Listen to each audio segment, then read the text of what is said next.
नमस्कार मेरे प्यारे विद्यार्थियों, स्वागत है आपका मिशन इंस्टीट्यूट प्रयागराज में।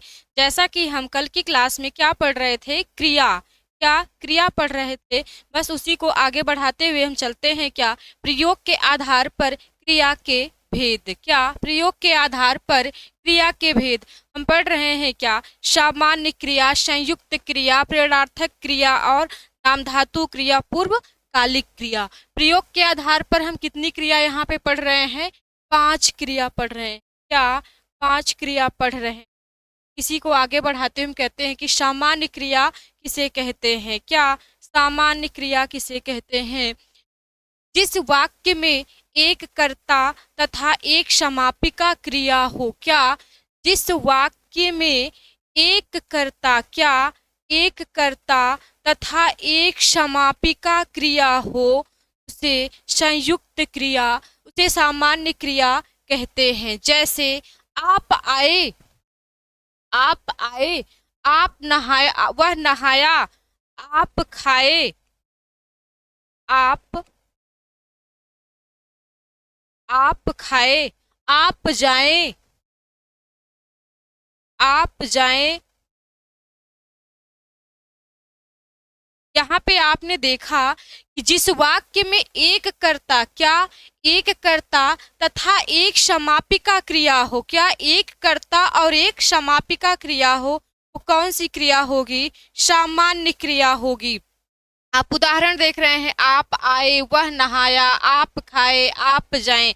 यहाँ पे कर्ता आपको मिल रहा है। कर्ता के साथ क्रिया, एक समापिका क्रिया है। यहाँ आपने देखा ना तो कोई क्रिया का सहायक क्रिया है, ना तो क्रिया से पहले कोई कर्म है। सिर्फ क्या है? कर्ता के जस्ट बाद समापिका क्रिया है। समापिका मतलब उसके कर्ता के तुरंत बाद ही जो क्रिया है उसके एकदम नजदीक में है कर्ता तुरंत क्रिया, और वहां कोई सहायक क्रिया कर्म की कोई बात नहीं कही गई है। आगे बढ़ते हैं अब हम संयुक्त क्रिया के बारे में। संयुक्त क्रिया किसे कहते हैं? जब वाक्य में दो क्रियाएं साथ साथ हो, उसे संयुक्त क्रिया कहते हैं। जब किसी वाक्य में क्रिया क्या हो? साथ हो, तो उसे कौन सी क्रिया कहते हैं? संयुक्त क्रिया। नेहा खाना बना रही है। नेहा खाना बना रही है। नेहा बना रही है, बना रही है? खाना बना रही। नेहा जो है, नेहा बनाने का भी काम कर रही है और क्या बना रही है? खाना बना रही है। खाना बना रही है। तो आपने यहाँ देखा संयुक्त क्रिया में दो क्रियाएं साथ साथ हो रही हैं। दो क्रियाएं साथ साथ रही हैं। एक तो खाना। यहाँ पे आपको जो खाना है कर्म, ये क्या है? बनाना। रही है मतलब क्रिया के साथ मुख्य क्रिया के साथ क्या हुआ है? सहायक क्रिया भी लगा हुआ है। इसके पहले आपने देखा सिर्फ कर्ता और क्या था? समापिका क्रिया थी। लेकिन यहाँ पे बनाना, खाना, फिर उसके बाद पढ़ना, ये सब तो मुख्य क्रिया के साथ साथ क्या है? सहायक क्रिया भी लगा हुआ है। तो मेरे प्यारे विद्यार्थी, आप देख पा रहे हैं कि यहाँ आपको जैसे गुड़िया रामायण पढ़ने लगी। गुड़िया रामायण पढ़ने लगी। गुड़िया आपका क्या हो जाएगा? कर्ता। गुड़िया आपका कर्ता, रामायण कर्म, पढ़ने का कार्य, क्रिया कौन सी क्रिया? मुख्य क्रिया। और ये क्या होगा? सहायक क्रिया। सहायक क्रिया। तो मेरे प्यारे विद्यार्थी, आप देख पा रहे हैं कि गुड़िया रामायण पढ़ने लगी। आपको यहाँ कर्ता कर्म और कितनी क्रिया मिली? दो क्रिया मिली, वो भी साथ साथ चल रही है। साथ साथ चल रही है, मुख्य क्रिया और दूसरा सहायक क्रिया। तो आगे बढ़ते हैं हम अब नाम धातु क्रिया। नाम धातु क्रिया संज्ञा, सर्वनाम तथा विशेषण से निर्मित क्रियाओं को नाम धातु क्रिया कहते हैं। क्या? संज्ञा सर्वनाम तथा विशेषण से निर्मित क्रियाओं को नाम धातु क्रिया कहते हैं। संज्ञा सर्वनाम तथा विशेषण से निर्मित क्रियाओं को नाम धातु क्रिया कहते हैं। यहाँ आपने देखा संज्ञा, यहाँ हाथ है, क्या हाथ है, हाथ से क्या हो जाएगा? हथियाना। क्या? हाथ से हथियाना। हाथ क्या है? संज्ञा है। अब इससे आपने क्या किया? हाथ से हथियाना और हाथ आपका क्या है? संज्ञा है। फिर अपना, अपना आपको मिला एक शब्द जिससे आप क्या बना लिए? अपनाना। क्या? अपनाना। अपनाना, यहाँ अपना क्या है? सर्वनाम है। फिर उसके बाद चिकना, क्या? चिकना मिला, चिकना से क्या बन गया? चिकनाना। क्या? चिकनाना हो गया। तो चिकना को आप देख रहे हैं, क्या विशेषण है? क्या विशेषण है? आप अभी तक संज्ञा सर्वनाम पढ़ चुके हैं और क्रिया पढ़ रहे हैं, तो आपको ये बताया कि संज्ञा, अब यहाँ कहेंगे कि हाथ को हमने संज्ञा क्यों कहा, अपना को सर्वनाम क्यों बताया, चिकना को, गरम को विशेषण क्यों दिखा रहे हैं, लाज जो है संज्ञा, फिर रंग को यहाँ पे संज्ञा। मेरे प्यारे विद्यार्थी, आप पिछली क्लास में पढ़े थे, आप जानते भी हैं, किसी वस्तु, स्थान या भाव के नाम को संज्ञा कहते हैं। किसी वस्तु, व्यक्ति, स्थान या भाव के नाम को संज्ञा कहते हैं।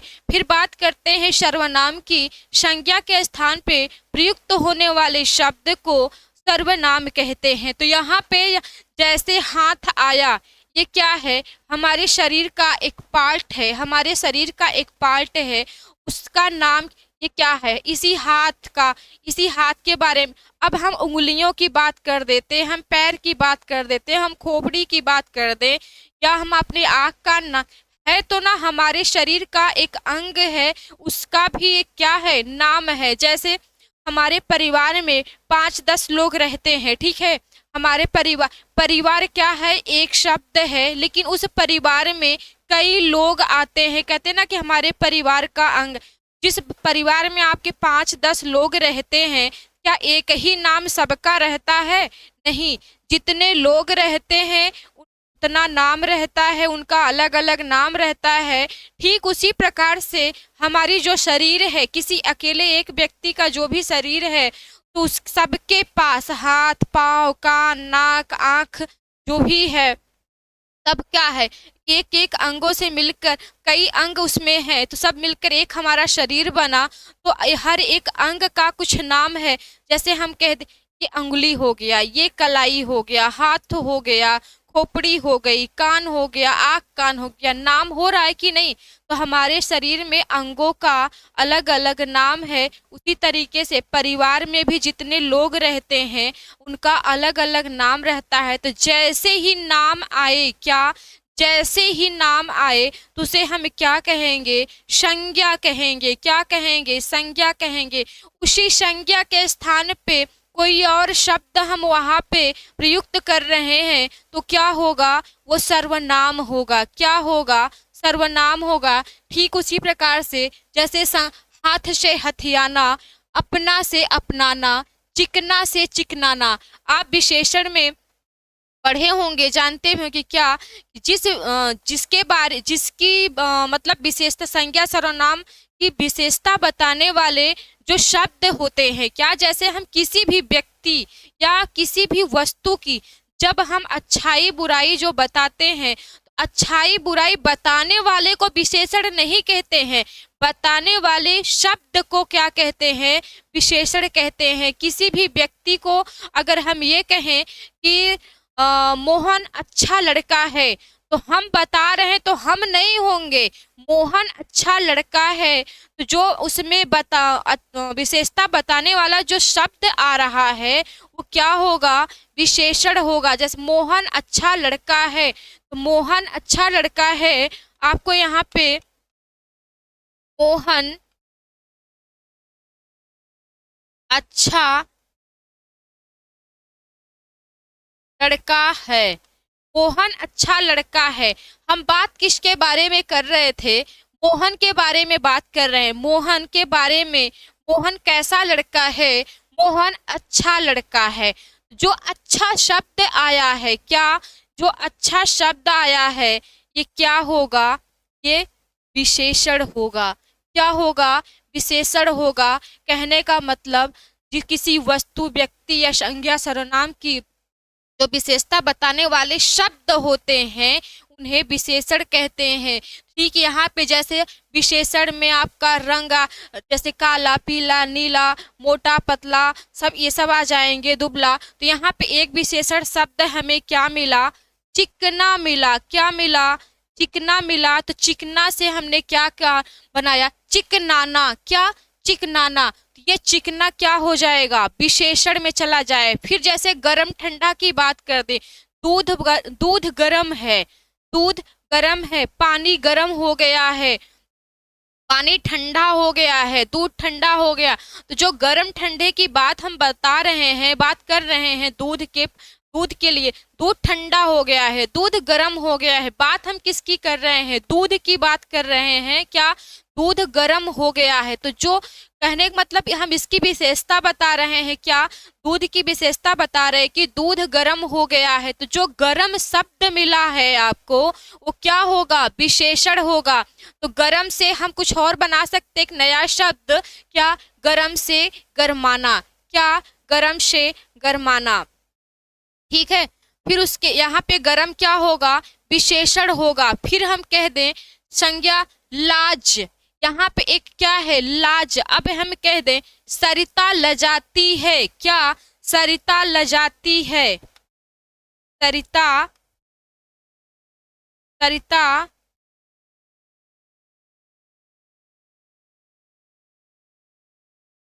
सरिता लजाती, सरिता लजाती है। अब हम बात किसकी कर रहे हैं? सरिता की बात कर रहे हैं। किसकी? सरिता की बात कर रहे हैं। सरिता क्या कर रही है? सरिता लजा रही है। क्या? सरिता लजा रही है। तो जो लजाना शब्द है ये भी क्या है? विशेषता है। किसकी विशेषता है? सरिता के बारे में हम बात कर रहे हैं। सरिता जो है क्या कर रही है? लजा रही है। कभी कभी हम सबके, आपके साथ भी ऐसा होता है, अचानक से कोई न्यू मेंबर, मतलब कोई नया रिश्तेदार या जिनसे कभी कभी ना कि अचानक से आए और हमसे कहा जाए कि चाय पानी आप लेके जाइए और आप ही को देना है और आपको देखने आए। तो वहाँ स्वाभाविक सी बात है, जो काम हम रोज किया करते थे, क्या?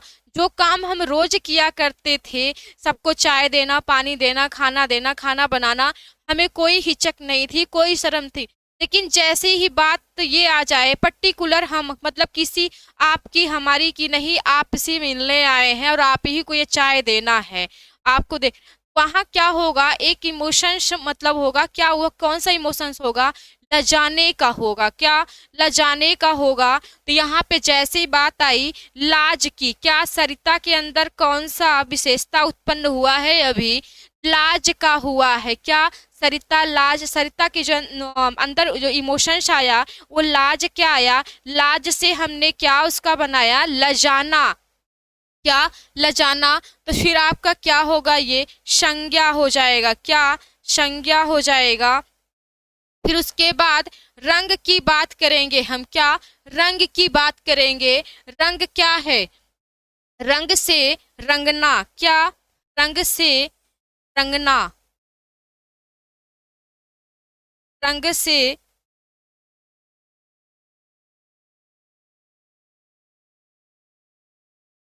रंग से रंगना। लजाना। यहाँ पे लो जो लजाना है विशेषण होगा। क्या? विशेषण होगा। लजाना विशेषण होगा, क्योंकि यहाँ पे गुण दोष की बात आ गई है यहाँ पे। अब बात आगे बढ़ते हैं हम। क्या? प्रेरणार्थक क्रिया के बारे में। क्या? आगे पढ़ रहे हैं हम प्रेरणार्थक क्रिया के बारे में। प्रेरणार्थक क्रिया में दो कर्ता होते हैं। कितने? प्रेरणार्थक क्रिया में दो कर्ता होते हैं। पहला क्या? प्रेरक और दूसरा प्रेरित होता है। प्रेरक का अर्थ होता है कि प्रेरणा देने वाला, प्रेरित का होता है प्रेरणा ग्रहण करने वाला। जैसे कभी कभी क्या होता है कि हम खुद कोई काम नहीं करते हैं, क्या खुद कोई काम नहीं करते हैं, हम तो कर नहीं रहे हैं, करना भी नहीं है मुझे, लेकिन हमारे सामने जो कोई बैठा, नहीं भाई तुम पढ़ो, मेहनत से पढ़ो, पढ़ना बहुत जरूरी है, नहीं पढ़ोगे तो सफलता नहीं मिलेगी। मतलब खुद हम नहीं पढ़ रहे हैं, हम कॉपी किताब नहीं उठा रहे, नहीं पढ़ रहे हैं, लेकिन हमारे सामने जो है उसको हम बढ़िया से मोटिवेट किए जा रहे हैं। नहीं बेटा आप कितने घंटे पढ़ते हो? 4 घंटे पढ़ते। 4 घंटा कुछ नहीं है, 4 घंटे से कुछ नहीं होने वाला है।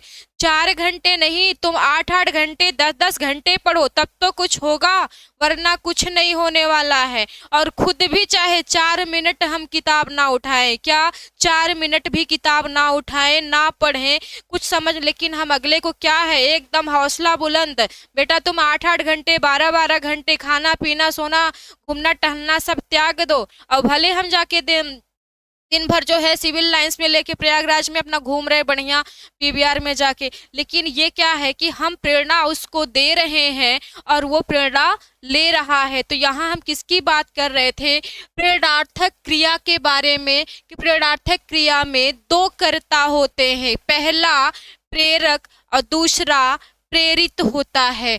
जिस क्रिया से यह पता चले कि कर्ता स्वयं के कार्य को न करके किसी अन्य को, क्या किसी अन्य को कार्य करने की प्रेरणा देता है, उसे प्रेरणार्थक क्रिया कहते हैं। मेरे प्यारे विद्यार्थी, आप देख पा रहे हैं कि डिफिनेशन में जो परिभाषा यहाँ लिखी गई है कि जिस क्रिया से, क्या जिस क्रिया से यह पता चले कि कर्ता स्वयं के कार्य को न करके, क्या कर्ता स्वयं के कार्य को न करके किसी अन्य को कार्य करने की प्रेरणा देता है, उसे प्रेरणार्थक क्रिया कहते हैं। फॉर एग्जाम्पल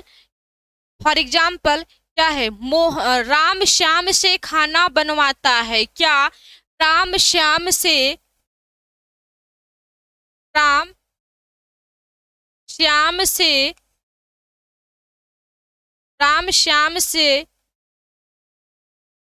खाना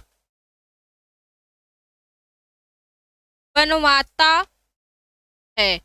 यहाँ क्या है, आपको एग्जाम्पल में राम श्याम से खाना बनवाता है, यहाँ राम खाना नहीं बनाता है, लेकिन बनवाता किससे है? श्याम से बनवाता है। किससे? खुद खाना नहीं बना रहा है, खाना बनाने का कार्य जो है श्याम को दे दिया, भैया तुम ही खाना बनाओगे, हम नहीं बनाएंगे, खाना बनाने का कार्य जो है तुम्हारा ही है, तुम ही बनाओगे तभी हम खाएंगे।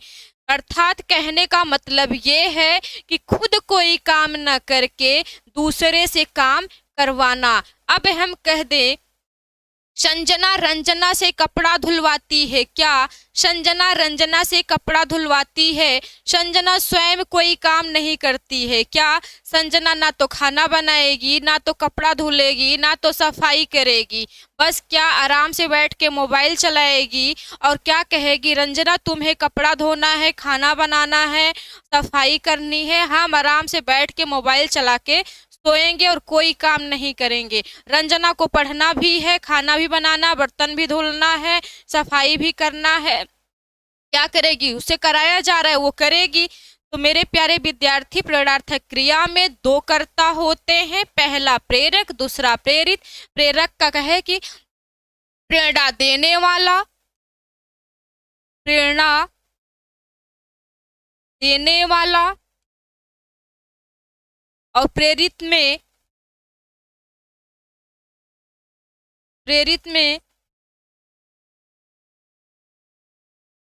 प्रेरणा ग्रहण करने वाला, क्या प्रेरणा ग्रहण करने वाला, प्रेरणा ग्रहण करने वाला। तो आगे बढ़ते हैं हम अब। क्या पूर्वकालिक क्रिया, क्या पूर्वकालिक क्रिया? पूर्वकालिक क्रिया का मतलब है एक क्रिया करके दूसरी क्रिया का तुरंत होना। यहाँ पे आप देख पा रहे हैं पूर्वकालिक का क्रिया क्या? पहले क्या पहले काल समय एक प्रत्यय, पूर्वकालिक में आपसे पूछा जाएगा कि कौन सा प्रत्यय है तो क्या बताएंगे? इक प्रत्यय। क्या? इक प्रत्यय। इक प्रत्यय किसी क्रिया से पूर्व। क्या? किसी क्रिया से पूर्व यदि दूसरी क्रिया प्रयुक्त हो, किसी क्रिया से पूर्व यदि दूसरी क्रिया प्रयुक्त हो तो उसे पूर्वकालिक क्रिया कहते हैं। क्या? किसी क्रिया से पूर्व यदि दूसरी क्रिया प्रयुक्त हो तो उसे पूर्वकालिक क्रिया कहते हैं। ट्रिक क्या है? कर करके। क्या? कर करके। मैं अभी पढ़ कर आया हूँ। क्या? मैं अभी पढ़ कर आया हूँ। एक तो पढ़ा और दूसरा आया हूँ। वह अभी उठकर आया है। क्या? अभी उठकर आया है। वह अभी सोकर उठा है। क्या? वह अभी सोकर उठा है। वह भोजन करके सोने चला गया। आपने यहाँ देखा ट्रिक के माध्यम से कि आपको सेंटेंस में क्या मिलेगा? कर या करके मिलेगा। यहाँ आपने देखा वह अभी, मैं अभी पढ़कर आया हूँ। क्या? मैं अभी पढ़कर में आया हूँ। वह अभी उठकर आया है। वह अभी सोकर उठा है। वह भोजन करके सोने चला गया। तो मेरे प्यारे विद्यार्थी, जब भी आपको कर करके सेंटेंस में मिलेगा, उठकर, सोकर, खाकर, नहाकर, तो कौन सी क्रिया होगी? एक तो पढ़कर, पढ़ा भी और आया है। अभी उठकर आया है। सोकर उठा है। सोया भी, उठा भी। तो फिर उसके बाद भोजन करके सोने चला गया। कहने का मतलब वह अभी भोजन करके सोने चला गया। भोजन भी किया और सोने भी चला गया। तो ये रही हमारी क्रिया की बात। तो हम अपने अगली की क्लास में रखेंगे क्या? विशेषण। क्रिया हम समाप्त किए, आगे हम पढ़ेंगे क्या? विशेषण पढ़ेंगे। आज की क्लास यहीं पे समाप्त होती है। धन्यवाद। नमस्कार।